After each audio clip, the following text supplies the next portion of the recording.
Praise the Lord. सर्वांना देवाची स्तुती असो. या नवीन वर्षाची सुरुवात तुमच्यासाठी आशीर्वादाची असो.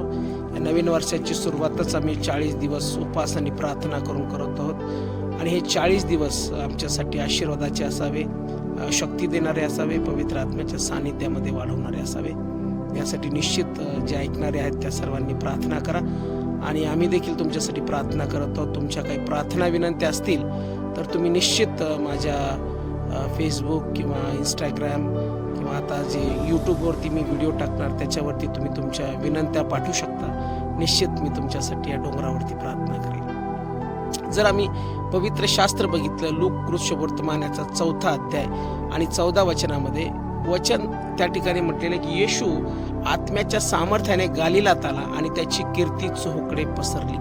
म्हणजे येशूने देखील ज्यावेळेस 40 दिवस परमेश्वराच्या सानिध्यामध्ये घालवले, उपवास आणि प्रार्थना केल्या, त्याच्यानंतर त्याचं जीवन जर आम्ही बघितलं तर ते पवित्र आत्म्याच्या सामर्थ्याने भरलेलं जीवन होतं. आणि ज्यावेळेस पवित्र आत्मा किंवा देवाचा आत्मा त्याच्याबरोबर होता त्यावेळेस त्याने अनेक चिन्ह आणि चमत्कार केले, अनेक मोठे मोठे कार्य परमेश्वराने येशूच्या द्वारे करून घेतलेले आहेत. आज आम्ही देखील बऱ्याचशा वेळेस जुन्या अभिषेकावर अवलंबून राहतो.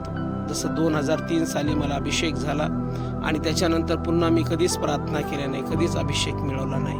तर असं शिळ्या अभिषेकावर आम्ही जीवन जगू नये, आम्ही फ्रेश अनॉइंटिंग मिळवावी. आणि ताजा अभिषेकाबद्दल जर आम्ही बघितलं तर स्तोत्रसंहिता याचा 92 अध्याय आणि 10 वचन म्हटलेलं आहे की आम्ही ताजा अभिषेक मिळवावा. तो मला ताजा अभिषेक करतो, म्हणजे फ्रेश अनॉइंटिंग आहे.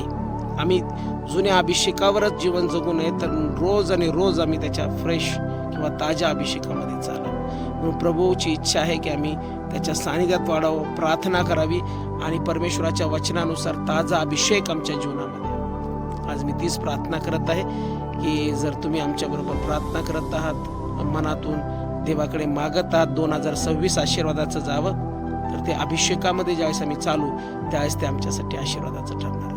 म्हणून मी प्रार्थना करतो यावेळेस जे कोणी मला ऐकत आहे परमेश्वरा, ते एक ताज्या अभिषेकामध्ये चालू, जुन्या अभिषेकावर त्यांनी अवलंबून राहू नये. जो अभिषेक त्यांना झालेला आहे त्यामध्ये अधिक वाढ त्यांनी करावी. आणि प्रभू, जसा तुझं जीवन पवित्र आत्म्याच्या अभिषेकाने भरलेलं होतं, जे मला ऐकत आहे त्यांच्यावरती आत्ता पवित्र आत्म्याचा अभिषेक कबूल करतो, सानिध्य कबूल करतो. आजारी असतील, संकटात असतील, त्रासात असतील आणि या वर्षाबद्दल ते विचार करत असतील तर प्रभू मी प्रार्थना करतो, सर्व चिंता काळजी दूर कर, आजारपण, संकट, आर्थिक समस्या त्यांच्यापासून दूर कर आणि तुझा ताजा अभिषेक त्यांना दे आणि जीवन बदलून जाऊ दे. जे मला ऐकत आहे आजपासून त्यांचं जीवन आशीर्वादित करतो प्रभू येशूच्या नावात. आमेन. थँक्यू. ते बाप तुम्हाला आशीर्वादित करू.